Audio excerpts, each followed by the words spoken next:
Hey everybody, it's Jason Blaha here, and you guys know what time it is. Time to talk about current events in the online fitness community. But people are going to say, Jason, this guy's not a fitness YouTuber. Yeah, but he's a YouTuber. He's a big YouTuber, and he's talking about fitness. And one of my subscribers, a regular subscriber, said, hey, this is one of my favorite channels.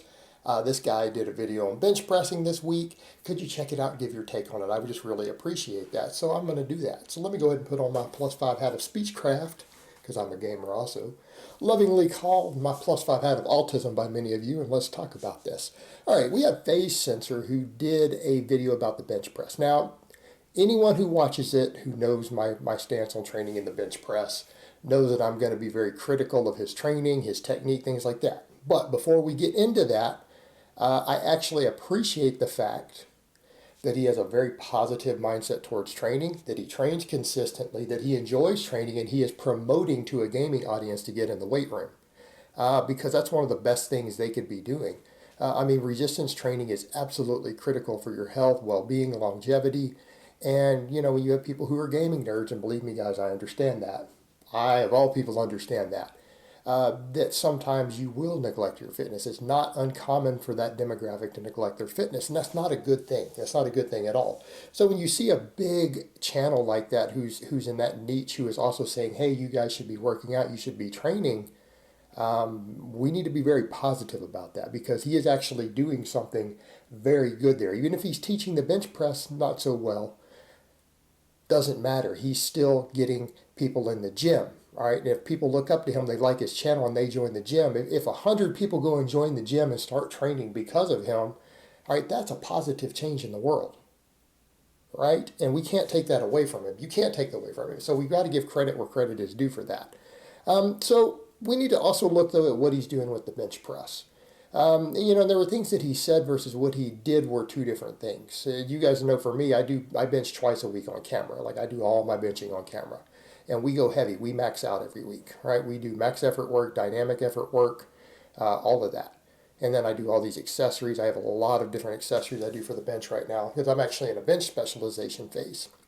So when you're watching his thing, he talks about, well, you've got to get tight and get your feet planted, but he didn't.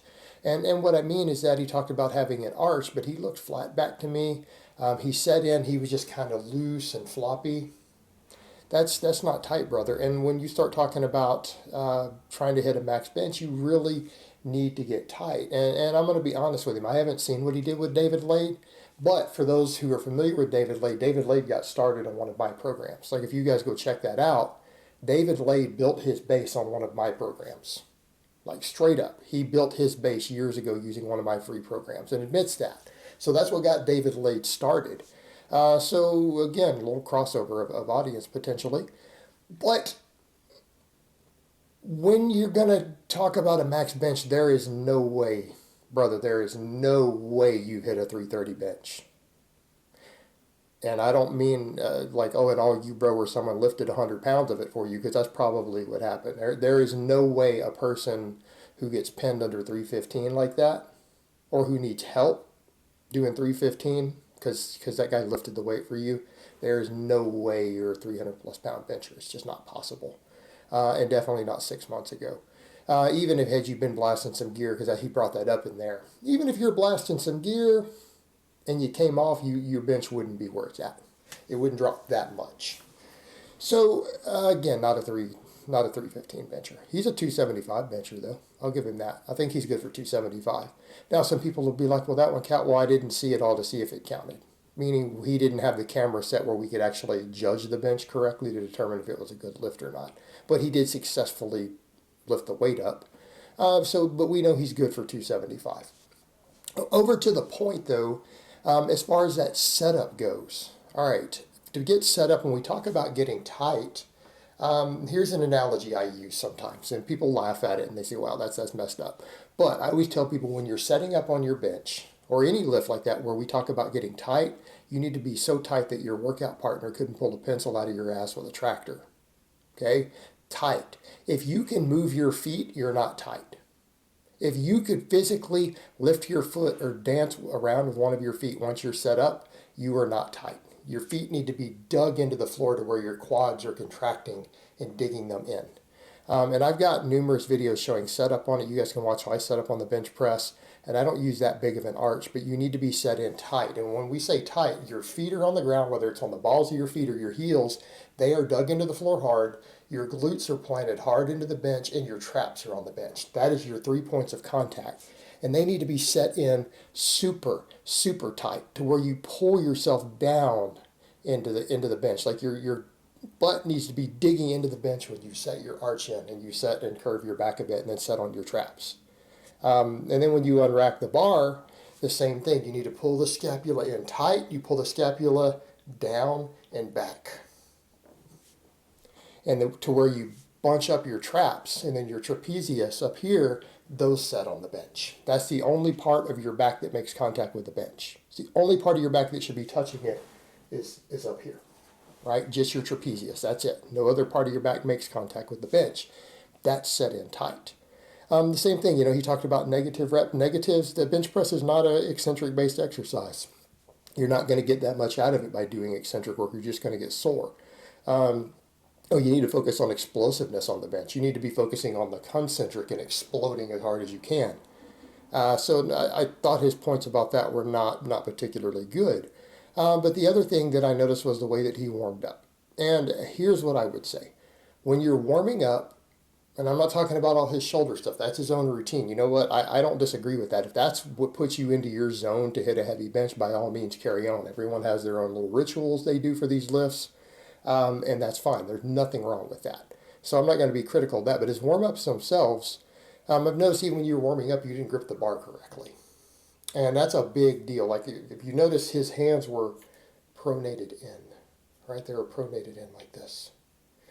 And you don't want that to occur like that. You're not gripping the bar like this. You need to grip it over like this. You need it to run across your palm like this so that when you're at the top, your elbows are turned out. And when you come down, you tuck and pop. Tuck and pop. You need to bring it lower down to the chest. And now, some people are also going to say in the video, look, he's doing a closed grip bench, not a bench. Well, that's true, and closed grip is fine. I actually oftentimes recommend base building on a closed grip. So again, there's no issue with what he did there from that perspective. From a development perspective, closed grip is easier on your shoulders and it's a longer range of motion. And the further you move a weight, the more muscular development you get out of it. So that's fine for building your base. It's great for base building. But the point is the grip was wrong. So again, probably switch over to learn to do a bulldog grip. Instead of gripping it like this, you need to grip it like this. Right? You want it to run this way so that when you're up there at the top, you want those elbows to be out. And then you come down, pop. So there was that. And the other thing on the warm-ups, he wasn't touching his chest on the warm-ups. Again, let's come over and talk about power on the bench press because that's the problem. He has no power out of the bottom. In other words, he doesn't have a lot of chest. He's mostly using a lot of delt and tricep. But if you look to the side, he doesn't have a chest. Like, this is not a guy who you look at and think has got a big bench because he's not getting his chest involved correctly and he's not training it. And you could tell even on the warm-ups. And that mattered. That's the reason when the other guy was helping him, his workout partner was helping him lift it out of the bottom. Right? That's the hardest part. He wasn't strong enough to get it moving out of the bottom correctly. And it's because even on his warm-ups, he's scared to sink it into his chest. And he's using really high reps. Well, you've got to come back over to the point of a warm-up. What's the purpose of a warm-up? We warm up to get ourselves into the groove and to prime our nervous system for a heavier lift. Why would you do 15s with a moderate weight when you're about to go to a single? I wouldn't do that at all. I would do, with an empty bar, I'd do 10s. Right? I'll do 10 reps with an empty bar before I bench. But if you're going to build up to a single, why would you not just warm up with singles? If you're going to do 5s, which he was doing 5s, I think he did a 225 for 5, a couple of them for work sets, that's fine. Do warm-ups with 5s. Because you're priming yourself for your work sets. You want your warm-ups to look identical to your 1-rep max, right? And to your work sets. Your work sets should look identical to your max. So your 5-rep sets should look exactly the same as when you hit a max. Every single rep should. Your warm-ups should look exactly like a 1-rep max. That means your hand placement, your back arch, the way you pause on the bench, how deep you sink it into your chest needs to perfectly replicate your 1-rep max because your warm-up is preparing you for that. It's training your nervous system. It's muscle memory. You know, same thing, a gamer should understand that, right? I mean, there's a motor pattern and a muscle memory that you learn when using a controller or a keyboard, and the practice matters on that, right? Practice matters. Well, your warm up is a form of practice.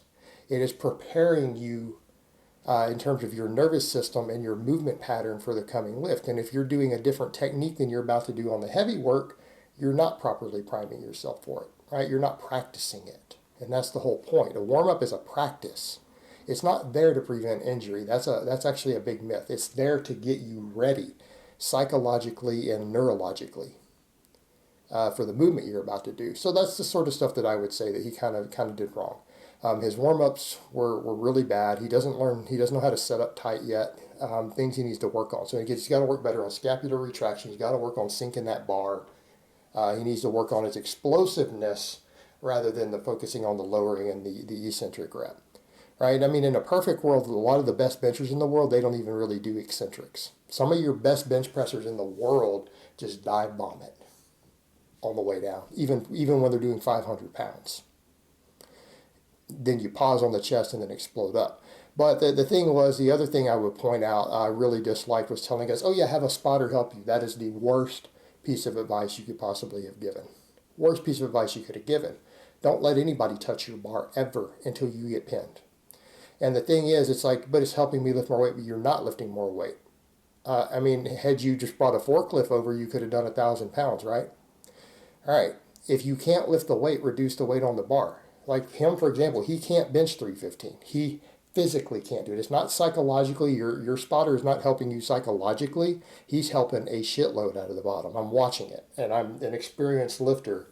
He's taking like 30, 40 pounds of that weight at the hardest part, the bottom. And then you're locking it. Well, obviously, we can all lock 400 pounds. A 300-pound bencher can lock 400 pounds all day long. That's not a problem. He's helping you where you can't lift it. That's not training. That's not training you. That's not helping you in any way. If you can't lift 315 for 5, then drop down to 275 and do it for 5. You can't do that for 5, you can 5% drop to 255. But in other words, don't lift weights or try to lift weights that you can't lift. Your spotter should not be helping you. If you're not strong enough to lift a given weight, you need to lift the weight that you're strong enough to lift. And you need to do so without the spotter ever touching your bar. A spotter is there to keep you from getting killed. That's his only job. He is not there to help you lift the weight. And if he's helping you lift the weight, you're not training and you're not going to improve the way that you want. It's not helping you in any way at all. All right, guys, but that's really all I have to say on that today. I hope it's been informative, and I will talk to you guys next time.